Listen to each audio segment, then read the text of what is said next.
오늘 말씀의 제목이 무엇입니까? 자, 오늘 부활주일 맞아서 능력의 지극히 크심이라는 제목으로 함께 말씀을 나누도록 하겠습니다. 우리 가까이 거제도가 있습니다. 과거에는 부산에서 거제도까지 차를 타고 가면 3시간 반 정도가 걸렸는데 지금은 50분이면 도착을 합니다. 8.2km의 그가대교가 놓였기 때문입니다. 저는 그가대교가 건설되기 전에 어느 잡지를 통해서 부산 거제도 간 다리가 놓인다는 기사를 보고 이게 무슨 뚱딴지 같은 소리냐 하는 생각이 들었습니다. 처음에는 기사가 잘못된 줄 알았습니다. 그런데 지금은 실제로 이용을 하고 있습니다. 가끔 그가대교를 이용하면서 우리나라 참 대단하다, 사람들의 기술이 참 대단하다 하는 생각을 가집니다. 이 사람의 능력에 감탄을 합니다. 그런데 이보다 더 놀라운 일들도 많습니다. 영국과 프랑스는 지도에서 보시는 바와 같이 바다 속으로 54km 구간을 해저턴을 뚫어서 기차가 달리고 있습니다. 또 이태리의 루가노 도시와 스위스의 지리 도시 간에는 57km 구간을 터널을 뚫어서 자동차가 달리고 있습니다. 사람이 이루어 놓은 일을 보면 사람의 능력이 얼마나 대단한지 실감을 합니다. 같은 인간이지만 감탄하지 아니할 수가 없습니다. 앞으로 이 사람의 능력이 어디까지 펼쳐질지 궁금합니다. 사람의 능력에 한계가 없는 것처럼 보입니다.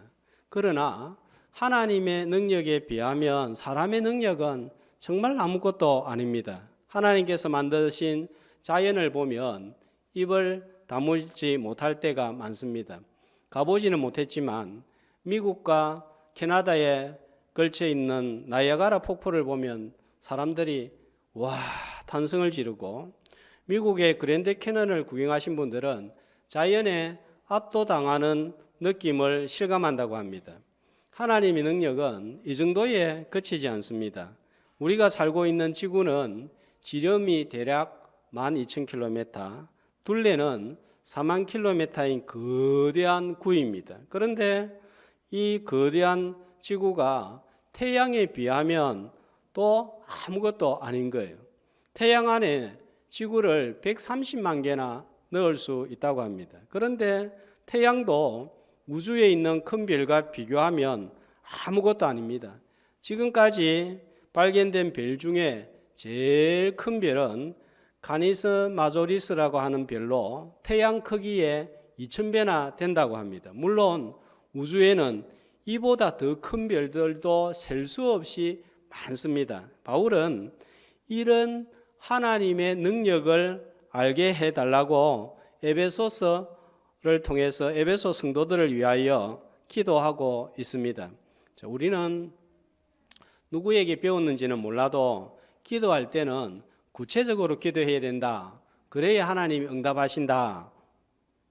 그래서 배우자, 직장, 사업을 위해서 기도할 때 구체적으로 기도하라는 말을 많이 들었습니다. 좋습니다. 잘못된 것도 아닙니다. 그러나 하나님을 알게 해달라고는 얼마나 구체적으로 기도하고 있는지 우리의 기도 제목을 한번 점검해 보아야 될 것 같습니다. 신앙생활에서 균형이 중요합니다. 균형을 잃으면 위험합니다. 건강한 신앙생활을 할 수가 없습니다. 내 문제와 미래와 소원을 위해서 구체적으로 기도하는 것만큼 하나님을 아는 것에도 구체적으로 기도해야 되는 거예요. 17절에 보면은 바울이 하나님을 알게 하시고 기도한 후에 구체적으로 기도하고 있는 것을 볼 수가 있습니다. 18절에 그냥 막연히 하나님 알게 해달라 이게 아니에요. 18절에 하나님께서 우리를 부르셔서 어떤 소망을 주셨는지, 부름의 소망이 무엇이고 또 우리를 기업으로 삼았는데 어떤 풍성함이 있는지 알게 해주시고, 자, 그리고 본문은 하나님의 능력에 대해서 알게 해달라고 기도하고 있습니다. 막연하지 않습니다. 우리가 능력을 가지고 있어도 능력을 모르면 사용할 수가 없습니다. 바울은 19절에 보면 하나님의 능력의 지극히 크심을 알게 해달라고 기도합니다. 자, 그런데 20절 말씀해 보면 이 능력은 19절 말씀해 보면 이 능력은 어떤 능력입니까? 자, 능력의 지극히 크심을 말씀하고 있는데 그 앞에 어떤 말씀이 같이 나오죠? 믿는 우리에게 베푸신 능력이에요. 앞으로 미래에 베푸실 능력이 아니라 이미 성도에게 주신 능력을 말씀하고 있습니다. 자, 이 능력과 관련된 단어가 19절에 보면은 세 가지가 나옵니다.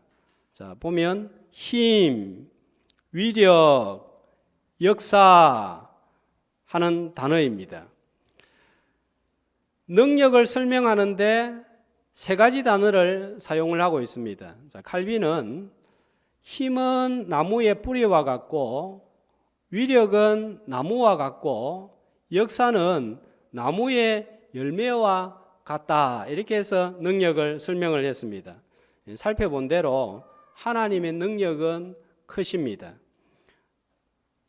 바울은 그냥 큰 것이 아니라 능력의 지극히 크심 이렇게 표현해서 최상급을 사용을 하고 있습니다.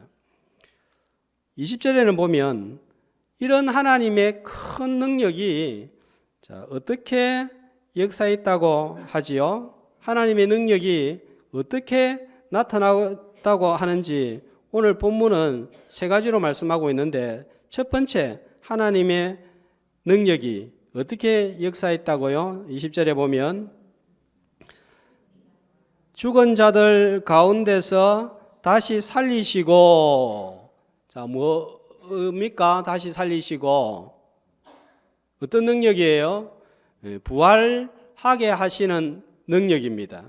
자, 그런데 보면 그리스도 안에서 역사하사 전부 다 이제 나타나는 하나님의 능력은 그리스도 안에서 그리스도를 통해서 나타나는데 첫 번째 부활로 나타내셨다고 합니다.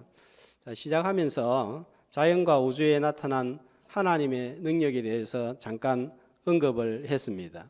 하나님은 빛도 창조하시고 무한한 우주도 창조하시고 만물을 창조하는 능력을 나타내셨습니다.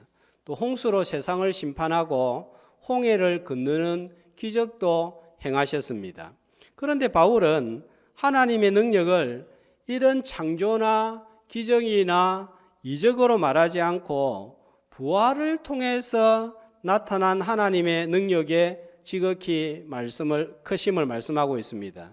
부활이 하나님의 능력이 되는 이유가 무엇일까요? 자, 오늘은 부활주일입니다. 순서대로 하면 기업의 영광의 풍성함에 대해서 말씀을 전하고 그 다음에 하나님의 능력에 대해서 말씀을 전해야 되는데 조금 순서를 바꾸어서 먼저 오늘 전합니다. 종교개혁자들은 가장 중요한 절기는 특별한 절기가 아니라 매주일이라고 강조했다는 것을 지난주에 말씀을 드렸습니다. 그런데 이 부활주일은 가장 큰 절기라고 할 수가 있습니다. 안식일 지난 후에 주님이 부활하셨기 때문입니다. 따라서 매주일이 주님의 부활을 기억하고 예배하는 주일이어야 합니다. 특별히 우리가 부활주일 이렇게 정기는데 사실은 안식 후 첫날이 예수님이 부활을 하셨으니까 매주일이 그 부활주일이어야 되는 거예요. 작은 부활주일, 오늘은 큰 부활주일 이렇게 또 붙이기도 합니다. 하나님의 능력이 분명하게 나타난 날이 부활주일입니다. 주님의 부활이 하나님의 능력을 나타내는 이유는 원수인 사단의 세력을 멸하여서 죄와 사망 권세를 이기고 생명, 새 생명, 영원한 생명을 부여한 날이기 때문입니다. 히브리서 9장 27절에 보면 죄의 삭은 사망이요 했습니다. 죄로 말미암아 사망이 들어왔습니다. 죄는 원수인 사단에 의하여서 들어왔습니다. 누구도 아무도 피할 수 없는 것이 죽음입니다. 어떤 것으로도 죽은 생명을 살릴 수는 없습니다. 요즘 세상을 보면 돈이면 못할 것이 없는 세상이 된 것 같습니다. 지난주 뉴스를 보니까 국제우주정거장을 여행하는 엑시옴 스페이스 여행 프로젝트가 발표가 되었습니다. 지구에서 떠나서 우주정거장에 머물면서 8일 동안 여행을 하는데 그 경비가 1인당 630억 원이라고 합니다. 벌써 3명의 억만장자가 신청을 하여서 내년 1월에 이 여행을 하게 된다고 합니다. 꿈에만 그리던 민간인 우주 여행이 현실화되는 것을 보면서 인간의 능력에 경탄을 합니다. 자, 1인당 630억 원이네요. 경비가. 우리 다대교회 성도님들은 금액이 630억 원이라 해도 전혀 일부에도 안 놀라고 일부에도 놀라지 않는 것 같습니다. 여러분, 8일 여행 경비가 630억 원이라고요. 이 뉴스를 보면서 이 부를 가진 사람도 돈을 가진 사람도 참 대단하다 하는 생각을 가집니다. 그러나 사람의 기술이 아무리 발달을 하고 많은 돈을 가지는 능력을 갖추었다고 해도 생명을 살리는 일만큼은 하지 못합니다. 죽어가는 생명을 치료해서 연장을 시킬 수 있을지는 몰라도 죽어 있는 생명을 살리는 일은 사람이 절대로 할 수가 없습니다. 죽은 생명을 살리는 일은 하나님의 능력으로만 가능합니다. 이 생명을 살리는 일은 사람의 손에서 벗어난 일이에요. 우리는 전에 하나님에 대해서 전혀 몰랐고 오히려 하나님을 대항하고 죄를 짓는 것을 즐기고 욕망을 따라 살았습니다. 하나님께 기도하지도 않았습니다. 영적으로 완전히 볼품없는 존재였고 무가치한 존재였습니다. 세상 외에는 아무런 소망도 없는 상태였습니다. 영적으로는 식물인간이었습니다. 그런데 하나님을 믿고 죄를 알고 욕망을 제어하고 영원한 세상이 존재한다는 것을 믿고 새로운 소망을 가지게 되어서 영적으로 살아냈는데 이 일은 전적으로 하나님께서 하신 일이었습니다. 우리를 영적으로 살리신 분은 하나님이십니다. 이 일은 하나님 외에는 누구도 할 수 없는 일이었습니다. 예수 그리스도가 죽으심으로 죄와 사망에서 벗어나게 하시고 영원한 생명을 허락하셨습니다. 이 일은 예수님의 죽음으로 완성된 게 아니에요. 예수님이 죽으시는 것으로 끝이 났다면 우리도 죽음으로 모든 것이 끝이 날 것입니다. 주님이 죽음에서 부활하셨기 때문에 우리도 죽음으로 끝나지 아니하고 영원한 생명을, 새 생명을 부여받았습니다. 자, 이 진리를 깨달은 바울은 고린도전서 15장 55절 58절에서 이렇게 증가했습니다. 한 목소리로 사망아 너의 승리가 어디 있느냐?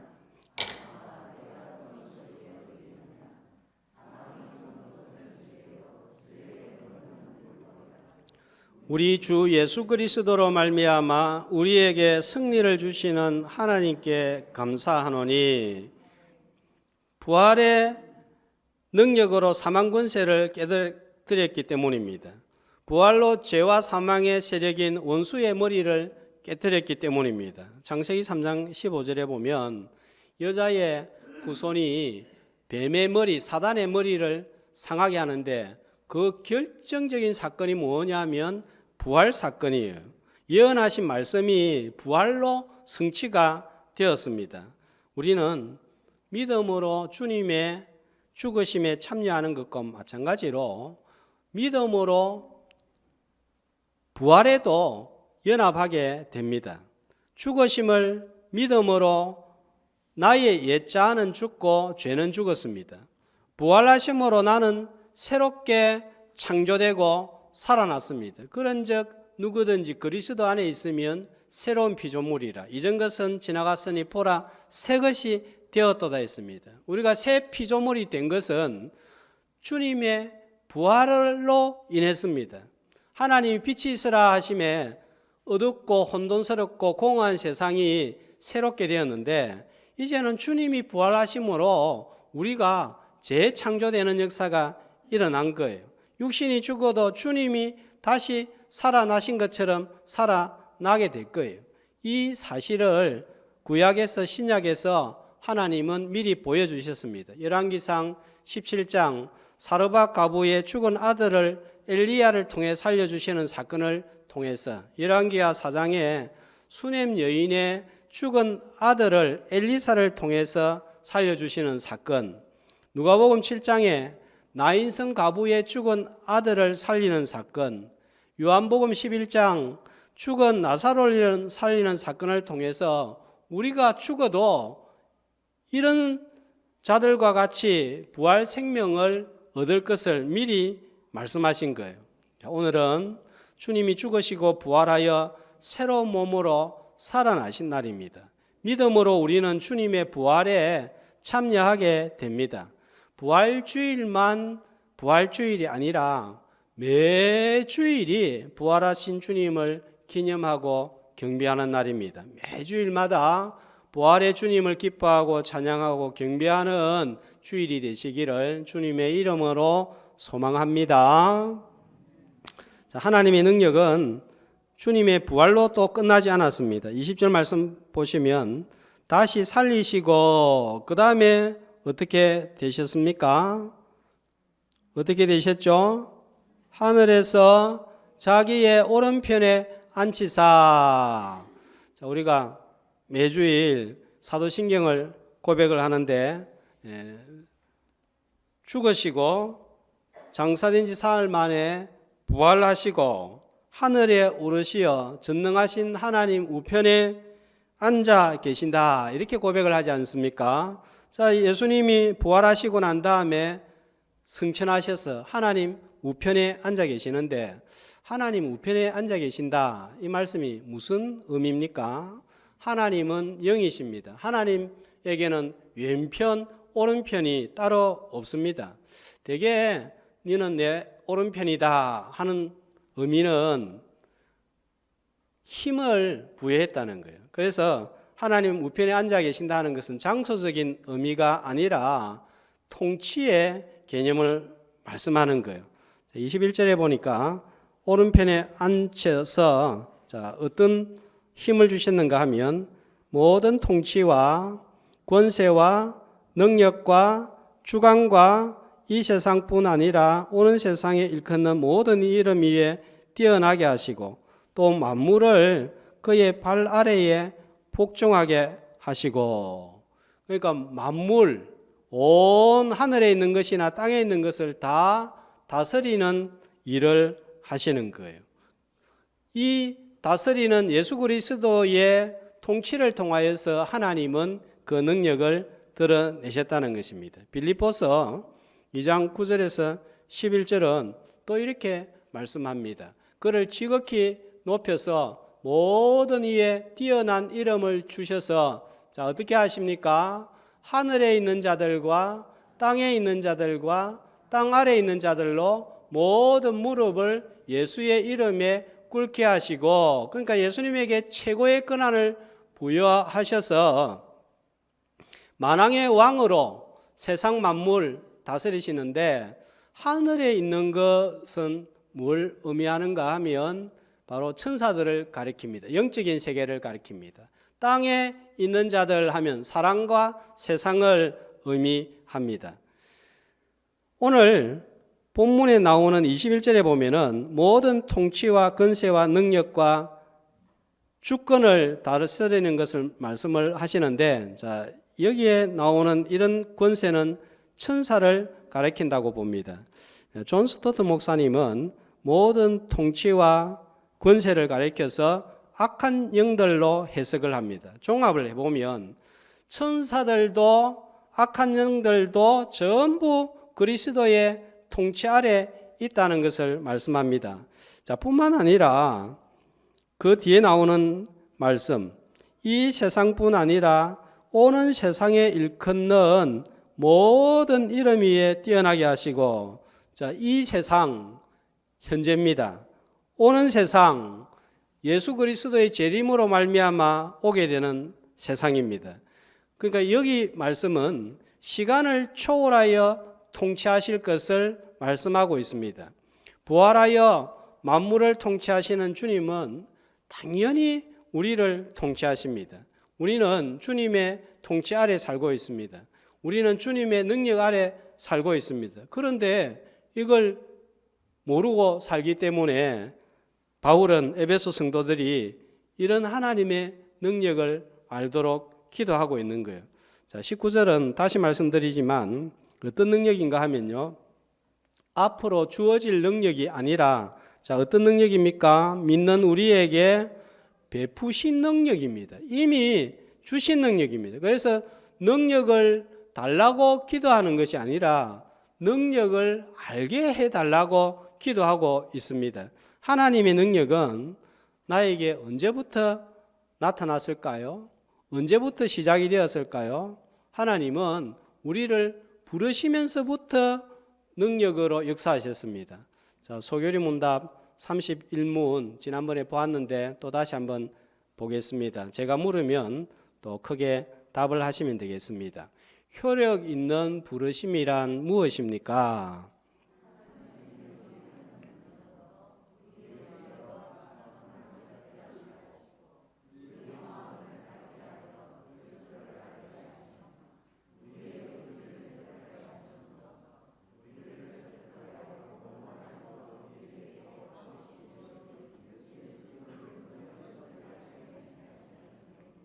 자, 너무 중요한 또 우리의 고백인데 이게 처음에는 머리에 잘 안 들어옵니다. 몇 번 반복하다 보면 이제 조금씩 들어오는데, 자, 이 고백에도 이렇게 나와 있죠. 우리가 예수님을 영접하게 된 사실, 믿게 된 사실 자체가 하나님의 능력이라는 거예요. 내 이성, 내 의지, 내 마음은 마비가 되어서 영적 기능을 완전히 상실해서 하나님을 만날 수가 없습니다. 그런데 옛사람을 벗어버리고 내가 죄인이구나 하는 것을 깨닫고 이 주님을 알고 내가 이제 주님을 믿어야 되겠다 의지를 가지고 결심을 해서 그리스도를 영접하게 된 것은 누구의 일이라고요? 딱 첫 번째 명시가 되어 있죠. 하나님의 영에 하는 일로서 하나님께서 성령을 보내셔서 이 일을 하셨다는 것입니다. 여기에 내 의지, 내 노력, 내 수고는 개입될 요소가 전혀 없습니다. 바울은 로마서 1장 16절, 17절에서 그래서 이걸 가리켜서 구원을 가리켜서 복음을 가리켜서 뭐라고 고백합니까? 복음은 믿는 자에게 주시는 하나님의 능력이라 하는 거예요. 우리를 구원하신 하나님의 능력은 부르실 때뿐만 아니라 지금도 우리 가운데 역사하고 있습니다. 그 능력이 지금 이미 주어져 있는 거예요. 그래서 하나님의 능력을 알게 해달라 기도하고 있는 거예요. 들기나무에 불이 붙어도 타지 아니하는 것처럼 세상에 험하고 악한 불이 나를 태우려고 해도 태울 수가 없습니다.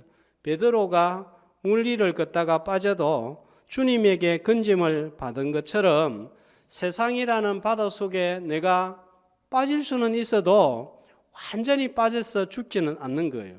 불 가운데 걸어가도 불꽃이 나를 사르지 못하고 물 가운데 걸어가도 물이 나를 음몰지 못하는 것은 하나님의 능력으로 나를 통치하고 보호하시고 인도하시기 때문인 줄로 믿습니다. 그렇지 않았다면 내가 어려움을 겪었을 때 벌써 주님을 떠났을 거예요. 부활하셔서 만물을 다스리시는 주님의 능력을 기억하고 그 주님의 능력이 지금도 내 안에 있다는 사실을 기억하고 그 주님의 능력을 붙드는 부활주일 되시기를 주님의 이름으로 소망합니다. 그 다음에 22절, 23절 보면은 하나님의 능력이 어떻게 나타났는가 하면요. 만물뿐만 아니라 교회를 다스리시고 채우시는 것으로 나타나셨습니다. 자, 22절 말씀해 보면 교회를 표현하는데 아주 독특한 표현을 사용하는 것을 볼 수가 있습니다. 교회를 어떻게 표현했습니까? 만물 위의 교회라고 합니다. 만물을 통치하시는 중심 역할을 하는 기관이 교회라는 거예요. 자, 우리 눈에는 뭐가 대단하게 보입니까? 세상이 대단하게 보이고 또 자연이 대단하게 보이고 인간이 가지고 있는 돈이 대단하게 보이고 인간이 이루어 놓은 건물, 다리, 기술 발전이 대단하게 보입니다. 그러나 오늘 말씀은 이 모든 것 위에 뭐가 있다는 말이에요? 교회가 있다 하는 것입니다. 만물을 통치하고 하나님의 뜻을 이루는 제일 위에 있는 기관으로, 중심 기관으로 교회를 세웠다는 것입니다. 에베소서 전체를 볼 때 하나님이 기뻐하시는 뜻이 무엇인가 하면요. 자, 1장 10절을 한번 보면 하나님이 기뻐하신 뜻이 나오는데 하늘에 있는 것이나 땅에 있는 것이 다 그리스도 안에서 통일되려 하게 함이라. 하나가 되게 하려 함이라. 그래서 하나님의 나라를 이루는 거예요. 2장 18절 말씀해 보면 우리 둘이 한 성령 안에서 아버지께 나아감을 얻게 하려 함이라. 자, 이건요. 유대인과 헬라인이 하나가 되는 것을 말씀을 하고 있습니다. 민족과 인종이 하나가 되어서 통일이 되어서 하나님을 영화롭게 하고 하나님을 찬미하는 것을 말씀합니다. 이렇게 온 세상 만물과 또 유대인과 헬라 인종과 민족이 하나가 되기 위해서 제일 먼저 하나가 되어야 되는 곳이 어딘가? 바로 교회라는 것입니다.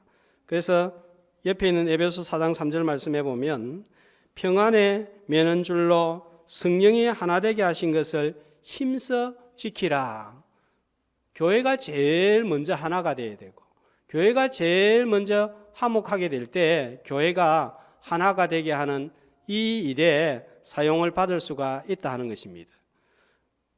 오늘 22절, 23절 말씀은 두 구절도 안 되는 짧은 말씀이지만 교회관이 나와 있고 또 하나님이 교회를 통하여서 이루고자 하는 목적이 나와 있습니다. 앞으로 교회가 어떻게 이 일을 이루어갈 것인가를 바울은 에베소서를 통해서 계속 전하고 있습니다. 그러므로 교회가 중요하고 교회가 하나 되어야 된다는 거예요. 하나님의 눈이 새초부터 새말까지 교회에 있을 수밖에 없는 이유입니다. 절대적으로 하나님이 교회를 지키시고 보호하시는 이유가 여기에 있습니다.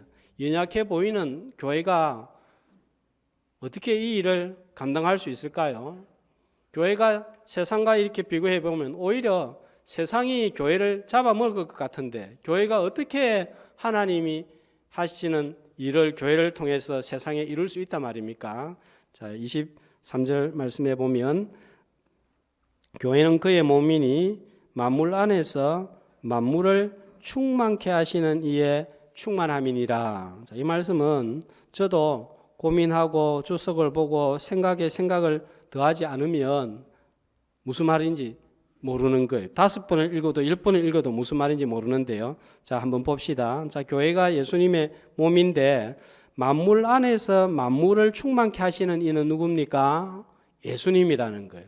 그런데 예수님이 만물을 충만케 하시는 예수님이 교회를 충만하게 하신다는 것입니다.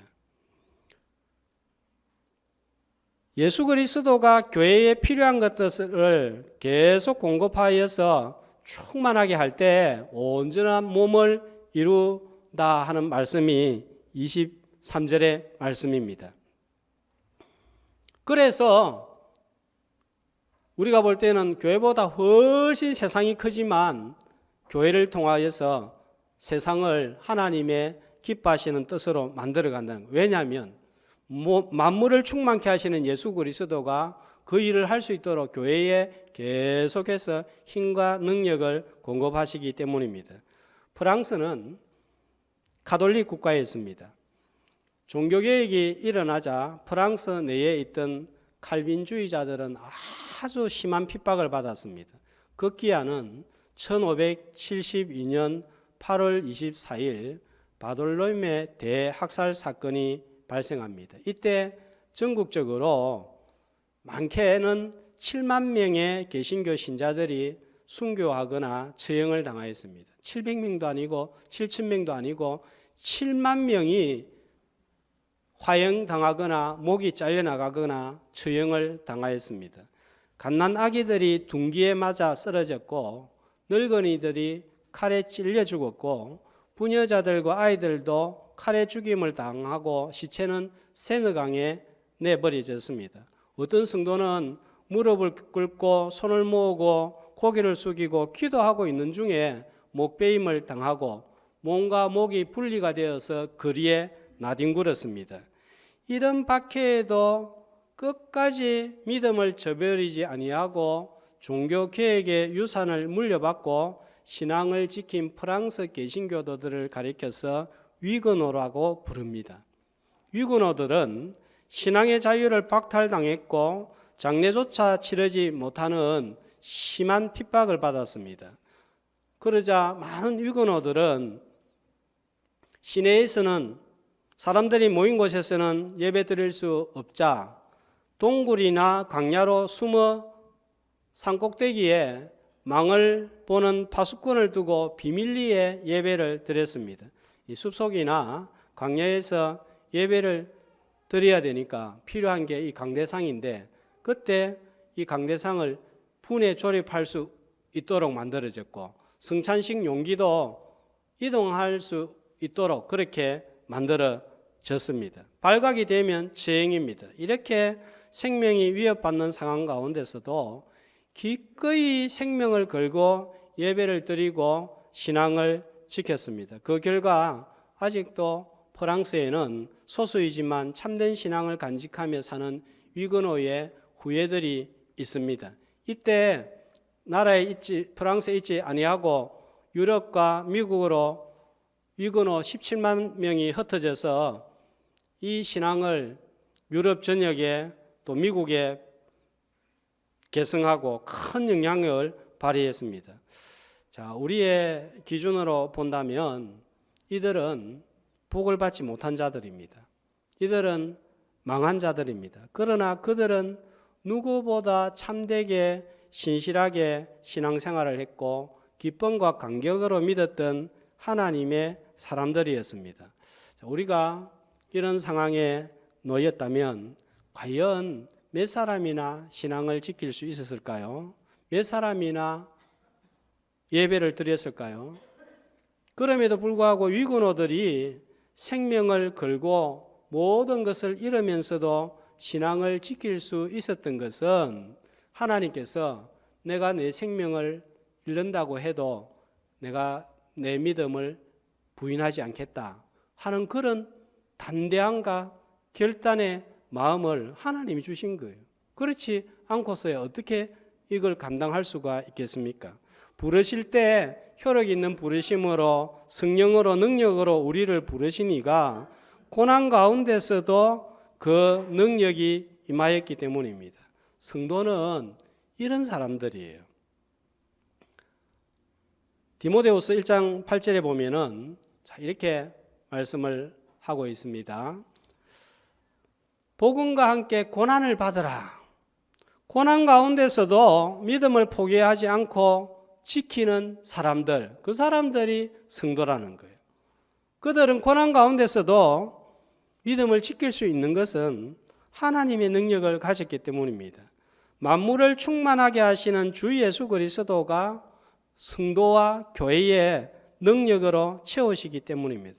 코로나가 우리와 교회를 참 많이 흔들어 놓은 것 같습니다.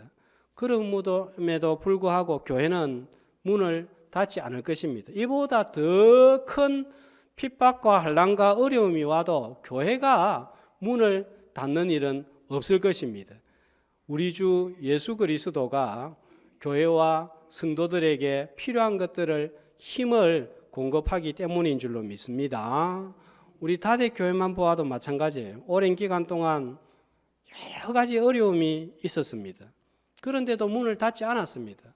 앞으로도 문을 닫지 않을 것입니다.